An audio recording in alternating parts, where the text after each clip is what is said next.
Hi everybody, it's Ryan and Joe, and today we're going to talk about astrology and how does it work. So you may have noticed that astrology works. It's probably why you're here, and you probably want to know why it works or how it works, and that's a very good question. There are all these different theories that have happened throughout history and that are happening now where people are trying to explain how astrology works and discover how it works. But the truth is, none of these have been nailed down and proven, and we don't know how astrology works.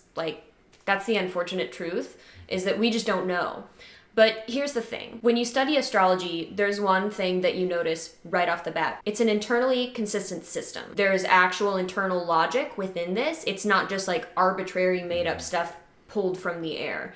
So while that's not scientifically, astrology isn't scientifically provable right now as far as what science means to us in our culture right now, but it's still an internally consistent system, and that goes a long way toward feeling better about engaging with it, because I totally understand the idea of looking at this and being like, there's no real evidence for this being a thing. So you flip tables and you just So you're just like, well, screw this, I'm smarter than this, and I get it, but it's observable and you can see it, and when you look at the system, you're like, that actually makes sense. Mm-hmm. And if you're really curious about okay, so if this information isn't just arbitrary and someone in the 60s was like, this sounds like a cool personality typology thing to make up randomly, you can go read very, very old books, very old texts that are the only original texts that give us this information that say, Mars is hot and dry and increases anger and it's this thing, and here's why. You can go read those. In fact, very recently in the 90s, lots of these texts that had never been translated before into English were translated. So you can totally go look at those. But I mean, even then, there's some level of mysticism about the whole thing, because you're like, okay, well, who wrote these books? Usually, they're attributed to gods or mythical figures, semi-divine figures. Semi-divine figures. So you still run into kind of that dead end where it's like, okay, a god told you. Mm-hmm, Well, the good thing about these gods is on the one hand, it was very common for people, historically, to attribute books to well-known figures. Like Aristotle, who was a guy who, literally was alive, has so many books that were attributed to him that he didn't write. But, the author wanted them to get popular, so he was like, oh, Aristotle wrote this, and just, send it out there. So, that happened a lot. It didn't just happen to gods, but, the good thing about these gods and about these texts that they thankfully gave us is that it's not just Hermes said so, ergo it must be true. It's Hermes said so, and this is why. It's not just Hermes told us, but this is the explanation. There are explanations, there are whys there, which that blew my mind when I started looking for this stuff early on in my studies. I was like, okay, but if I don't try to figure out why, I'm just gonna hate myself and feel like I'm superstitious. But you can go back really far and find the stuff that says, Mars means this, here's why, and that's really cool to be able to do. And then you just accept it or not, basically. You either see the logic and are okay, this makes sense, and follow it through and try the system, or just dismiss it on its face. There have been a lot of different ideas throughout history, and this is also one of the main reasons why science doesn't like us.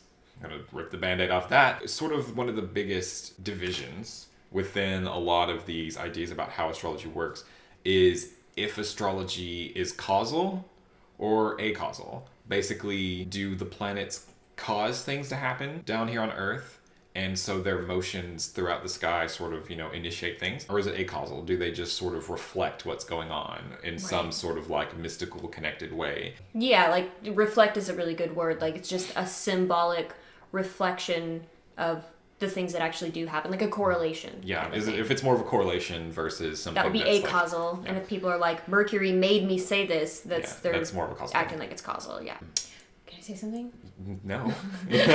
So one way you'll hear of it being causal or sounding like it's a causal phenomenon is when people say stuff like, well, the moon has an effect on the tides. Why? And it, some people go crazy the full moon and stuff. So maybe there is some kind of thing with that, and maybe it's other planets, not just the moon, that have effects on us, and it's just okay, I get the sentiment, but that's like really dumb. There's a known causal mechanism for why the moon affects the tides, and it does not apply to the rest of the planets and human beings. Nice thought, but it's literally not that. When it comes down to it, like there is no known causal mechanism for why astrology works. So like scientifically, we don't know of anything. There's nothing that's been discovered, and it's just kind of best to And that's why science doesn't like us. But what Joe talked about was actually some of the first couple of different theories about astrology working. Really, it was more back in the 70s where the gravity argument became like the thing.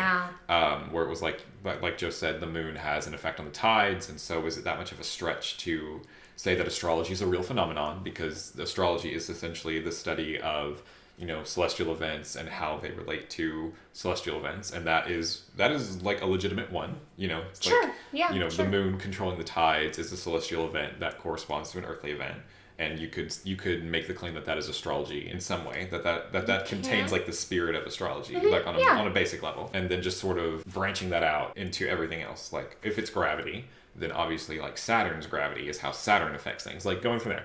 So that's one that became really popular kind of more in the 70s. What's sort of come over now is quantum physics. As as scientists have gone more into quantum physics and understanding how the universe works, at this more minuscule level. Yeah. This more like minuscule microscopic level, like that maybe astrology is somehow related to that. And maybe like that's a causal thing that we just are so unfamiliar with now. Yeah. Okay. That maybe the answer is in there somewhere, and that makes astrology causal or scientific in some way. Like the planets are operating through this system that makes things happen. Another one is chaos theory. You'll hear this one talked about a lot. And chaos theory is basically just the idea that like how things begin has a huge impact on the way that they develop. Which makes a lot of sense. It's really astrological, honestly. So the basic illustration is like if you drop a pencil. I actually have one. If you drop a pencil, like the way that it falls and how it like its first initial contact will change how it bounces around and where it ends up. Okay, like you can drop a pencil numerous times and it won't ever fall the same way each time. Right. And that's just a difference in the beginning, like, how it falls. Okay. And that's the idea. And like Joe said, like that sounds very astrological because we have that idea like when a person begins, it like has something to do with the rest of their life. Like that's literally and like somebody born slightly later in like a different context and environment is different from that first person. Yeah. So that's like, it's like maybe it's in there somewhere. Yeah, maybe it's in there somewhere, and you can hash that out. I'm not a chaos theoretician, so I don't know all that mess. And so those are some kind of more scientific-esque or sounding methods that astrologers have entertained. I was going to say latched onto and tried to explore to find, like, to see if this is the answer. And like, I think that's fine. By all having means, an idea and great. Testing it out, go for it.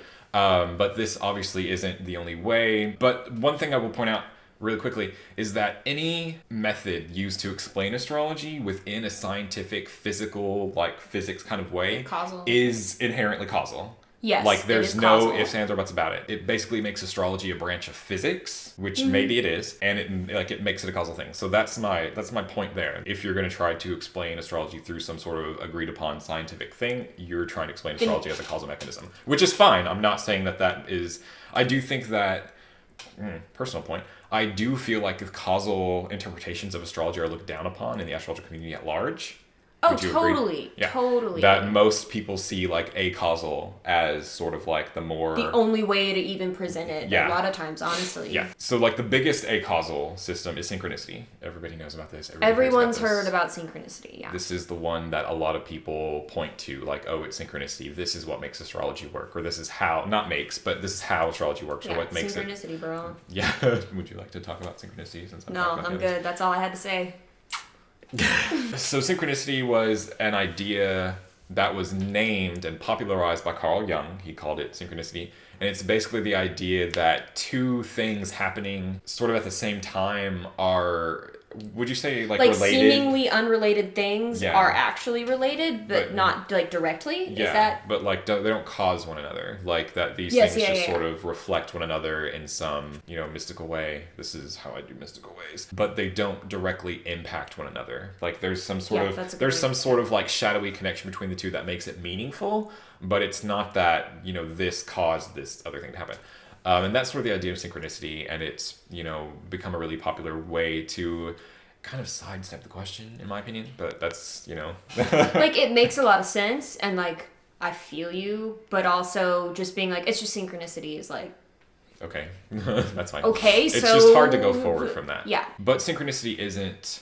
Not a new idea. Synchronicity is not a new idea. No, it's honestly not. It was just, like, the term was coined and popularized by Carl Jung, but, like, the idea of planets sort of being, like, hands on a celestial clock is really old. Like, how old? Like, what? Like, probably Babylon. Okay. To where, like certain writings are written in, like, an if-then statement. Like, if this thing happens, then this other thing happens as well, but not necessarily... If this happens, it makes this yeah happen. It's not like a makes this happen. It's just like if A, then B must follow, but not like A started it, so B finishes it kind of thing. So this is sort of more like Babylonian ancient synchronicity. Yeah, ancient synchronicity, and it's sort of the image that a lot of people have put forward to explain it is like, we have clocks that tell us time, but the clock doesn't make it 3 p.m. It being 3 p.m. is something that happens beyond the clock, and the clock just sort of tells us that this is what time it is. But, the sun moves through the sky regardless of if your clock is broken or not. Yeah, And so that's sort of the idea. Like, these two things, one measures and gives meaning. Like, a clock measures time and gives meaning to time, like it being 3 p.m. means something to us, in the same way that astrology describes and gives meaning to celestial movements. Yeah, like these big cycles. Yeah. Anciently, a more popular way of conceptualizing astrology was that the planets were the seats of gods. So, like, you had Mars, which was like a god of war. As the planet moved through the sky and you interpret it differently, you could get some sense of what that god was up to. Was it like it was literally a god? Yeah. And like we look out there and see like this red star, and it's like that's literally like that's the god seat of it's god his Mars. seat. Yeah, so like that's his seat. So like he's there somewhere, like within it. There's some. But like that's what that is. Yeah, there's like some essential component of this god that is in the sky that we literally see pass around us. This is where different ideas of like astral religions came from, like star worship, planetary worship, because this is the god, and he's going to do these things. And we can map it out because we have math and we're smart. So we can map it out and we can get an idea of what he's going to do next. And this is where prediction in astrology, this is why we have it. But we can do religious things to maybe kind of change his mind. If we're like, oh no, Mars is going to get real mad and cause like these a war, or Saturn's or Saturn's going to like cause a famine, like maybe we can like talk him out of it. Yeah, maybe we can talk him out of it. Because it's a thing you can talk to type of idea. And this is kind of the fun thing about these kinds. Like, they kind of sound a little bit silly to us and are like more materialistic, like scientific kind of way of viewing the world. Yeah. But like when you think of planets as like gods or people is like one of the things I think about them. Yeah. I usually think about like I tell people to think of planets as people. It becomes easier to like one understand, and two sort of you have this engagement that you lose when you don't think of them that way. When you like distance yourself from them and say it's just like reflection. Yeah, like it's just reflection. It's like not. I feel like I don't know. I feel like when people say things like this is just a reflection, they're trying to imply that it's not real. Yeah.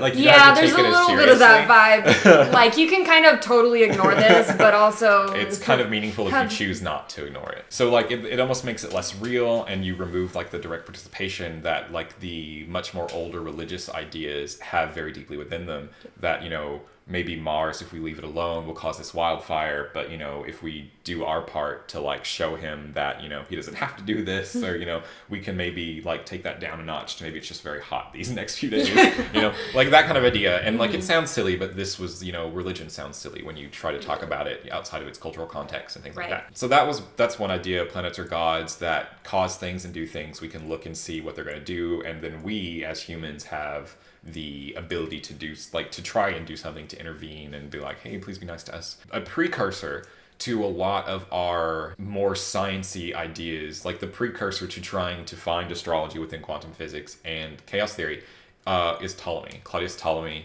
who wrote in the 1st century AD. He wrote like this compendium that became like the Bible of astrology for several thousand years.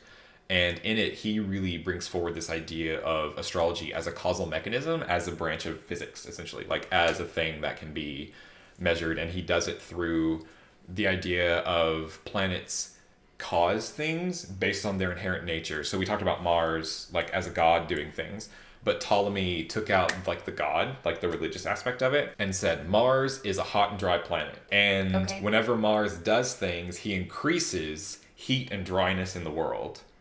And like there's this whole big system between these different qualities and the different ways they can manifest in the world. So Mars being hot and dry is like aggressive, angry, separative, like, you know, Mars stuff basically. And so the more heat and dryness in the world that there is, the more Mars-like things happen. And like that extends to different planets with their own qualities, but you see how it becomes like Mars increases things in the world, and so Mars things happen. But just like, you know, it's sort of like the, you know, you see this news report every now and again whenever it gets to summertime that like when it's hot, people are angrier and more irritable.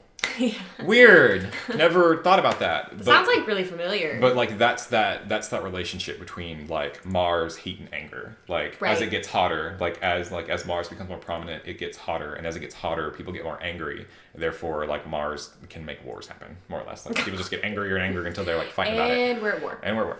So that was kind of Ptolemy's idea that planets are collections of qualities that increase or decrease as they sort of move about. And that's very causal. This sort of got expounded upon by some other authors as being like physical rays, that the planets like send rays down to the world and make things happen, like very similarly. You could probably just say like the planetary rays that like Kindi came up with essentially were the vehicle behind Ptolemy's Aristotelian system of the qualities. The idea of planetary correspondences sort of relates back to the idea of the planets as gods, that planets are essential characters, like they're an essence, like a pure essence of an idea. Kind of like forms, like platonic vibes. Forms or archetypes would probably be the way that a lot of viewers would probably relate to it better. That they're essential archetypes or ideas or forms, and that everything in the physical world is some sort of corrupted manifestation of those more pure ideas. Right. And so like you can connect back to that. So like planet as like pure idea or archetype, and so when it does a thing, the things that are also like that, the corrupted versions, respond to that or something. Yeah, is like that feel kind it or of respond the to it. Just, yeah. Okay. So like you have like the sun is like a pure idea of this thing. You know, the astrological sun is like this pure idea, but like different solar characteristics or like more diminished solar characteristics exist in different things, like different plants or different animals or different people. And like as things happen to the sun, things happen to those other solar things, and it's just sort of like this chain that connects them all together. But like these are more like historical ideas of like ways people try to explain how astrology works. Yeah, there's like, no like all these theories. Concrete scientific proof to any of these, even the more scientific ones talking about all these different things. It's just these are how different people have explained it. These are, you know, popular ideas in history. So the unfortunate part is because astrology doesn't have a known mechanism that makes it work, a lot of people are just very dismissive of it. But like the fact of the matter is most things in life have worked without us knowing why they work. You know, like we eventually figured out how things work, but it didn't take us knowing how it worked for it to happen. Like it rained before we knew what made it rain. Right, before rain was like scientific, and we were like, oh, it's because it's because of this. And like there were superstitious kind of evaluations of why things like that happened until like science came along and was like, oh, now we understand it. So like we've been wrong about stuff plenty of times. And astrology may very well be one of those things that we're just wrong about for thousands of years until we figure out why it works and how it works, or it may just continue to elude us and just find itself wrapped up in more of like a spiritual, non-material phenomenon that we can experience. So I mean, it can go either way, but just because we haven't found out the reason why doesn't mean that it's not out there, that, you know, or that it doesn't work, and we just are unaware of it at this point in time from our understanding. Because to think that we now understand everything that there is about the world is like, one, really arrogant, and two, unscientific. Yeah, because just look at like the history of science itself, and like science gets it wrong, and then they figure it out and they're like, oh, we were wrong, well, here's the new one. And like, then that might be proven wrong, and then that might be proven wrong, and like there's nothing wrong with that. It's closed-minded and unscientific to just be like, well, science can't prove it right now, so it's not a real thing. So anyway, it is Swimming. observable. It's an observable thing. There's a strong internal logic. We don't know exactly how to explain how it works, but that's just kind of where things are right now. And I hope this clarified something. At least you learned something. You learned a lot of things. We've got a historian in the house. But really, he's pretty much a historian. What do you think causes astrology? Let us know let us in know. the comments below. We'd love to hear your thoughts. Definitely. So thanks for watching, and we'll see you next time.